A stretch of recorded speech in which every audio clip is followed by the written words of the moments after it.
Hey ladies, it's me, Hailey Carly, coming to you 1 week before Valentine's Day. Lots of pressure. BethinShow, BethinShow. Listen up, the BethinShow, BethinShow, BethinShow. Let's go! Okay, I hate that. It's annoying, right? Maybe you already have a BF this Valentine's Day. Lucky girl. Very jealous. Here are some questions you can ask yourself to see if he is indeed the one. Can you trust him? Really? Does he make you feel insecure? Does he never look you in the eye? Has he ever called you? Okay. Is he nice to your mom? Does he purposefully hold it in for 40 minutes when you're giving him a blowjob even though he knows you have TMJ and it hurts your neck? These are just questions to ask to see if he's the one. Okay? There's no right or wrong answers. You'll know in your heart.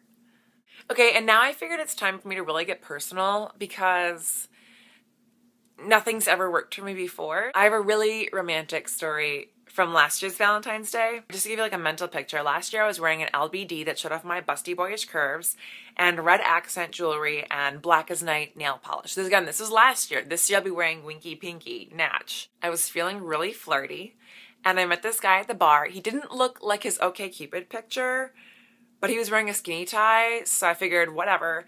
And I made him feel important, and he gave me occasional eye contact. I laughed at his jokes, and he asked me if I wanted another drink.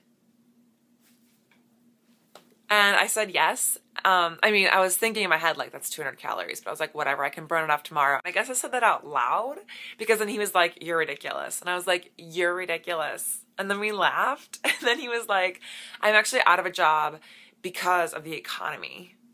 He let me buy the drinks, which it takes a real man to do that sometimes. Then we laughed and I said I was feeling flirty. We went back to my place. We were going to go to his, but he said his roommates had the living room that night. And also we were already in Tribeca.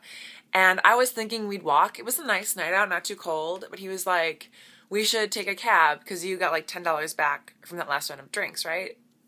He's very observant. I appreciate that. So we went back to my place and I popped open this bottle of champagne because it was a holiday. I've had it chilled for 3 years. It's a gift from an old boss. It's very expensive. And it popped and it like exploded everywhere. It was so exciting. And then he was like, do you have any vodka here? So then I made 2 vodka sodas and we just chatted. We have so much in common.